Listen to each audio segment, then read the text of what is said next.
Greetings to you, my dear friend, beloved brothers and sisters in the Lord out there. Are you feeling confused, tired, discouraged, disappointed? Do you have so many questions that are yearning for answers? Are you at the verge of giving up? Do you feel like you have run out of options? Relax. Mummyritz, your sister next door, is here with some good news. Some good news about a gospel YouTube channel that will enable you to encounter peace. Peace that is priceless. Peace that comes from above. Peace that surpasses human understanding. Peace that can be shared with other brothers and sisters. Are you curious? If so, that's a good sign. Stay glued so that you will catch up on the details of this gospel channel on YouTube that will enable you to get intimate, to get consistent, to get committed in your walk with Christ. Stay tuned. But they are not ready to lift up a finger to help you. It's the kind of love where people want to use you and use you to a point where there is nothing left. After they have milked you dry, they abandon you and act as if nothing happened. It's the kind of well in which you see a parent struggling to sponsor that son or that daughter. And when that son or daughter becomes somebody tomorrow, they refer to the parents as people who are local. They don't want to associate. They don't want to have anything to do with those local parents who sacrificed their all to send you to school. It's the kind of well in which you see a man doing his utmost to send a woman to school. And when that woman becomes somebody tomorrow, she begins to say that the man's English is broken. The man's dress sense is not in order. But it is that broken English that sent you to school. Or you see a man, he has kept the woman in the house for donkey years. And then when it is time for him to actually get married, you discover that he will tell you that he does not like your character, or he does not like your behavior or your appearance, and that he has found somebody who is better than you. That kind of love does not make sense. That kind of love is not the kind of love that Jesus wants us to show for it. Ruth, you see a good daughter who is attaching herself to Naomi's God, as we are told in Ruth chapter 1 verse 16.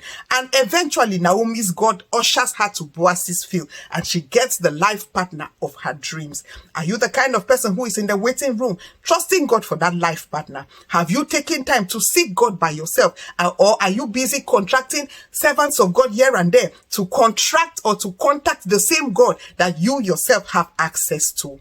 What about the likes of Hannah? Hannah is in search of the fruit of the womb, as we are told in 1 Samuel chapter 1.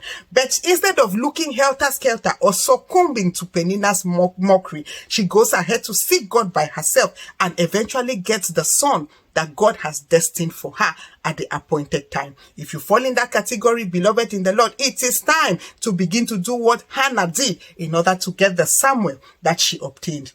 What about the likes of Rebecca? The Bible has told us in Genesis chapter 25 from verse 21 downwards that, mind you, some of these people who hate us might be family members. They might be friends. They might be colleagues. They might be classmates. The Bible has instructed us to love them regardless, to love them even amidst the obstacles. Maybe you are a parent and you have a difficult child. It did not start today. Jacob had 10 difficult sons and 1 disobedient daughter in the person of Dinah.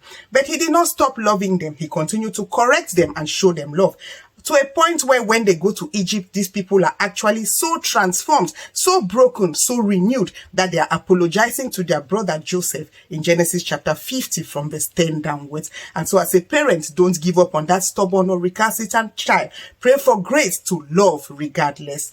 Maybe as a child you have faced with a situation where you have parents who discriminate, parents who are abusive, parents who are not the best. It is not time for you to hate them. Look at the story of David in 1 Samuel 16. His brothers are busy watching TV or relaxing at home while he's taking. This does not mean that we should be shabby and unkempt. What this means is that we should try to strike a balance. As much as we are looking good on the outside, we should also focus on looking good on the inside. And some of the things that can constitute inner beauty are the things that we are going to be outlining in today's video. The first is godliness. Beloved in the Lord, the Bible has told us in 1 Timothy 6 to 11 that godliness with contentment is great gain. Godliness is doing the things that please God, seeking the face of God through Bible study, prayer, fasting, praise, and what have you.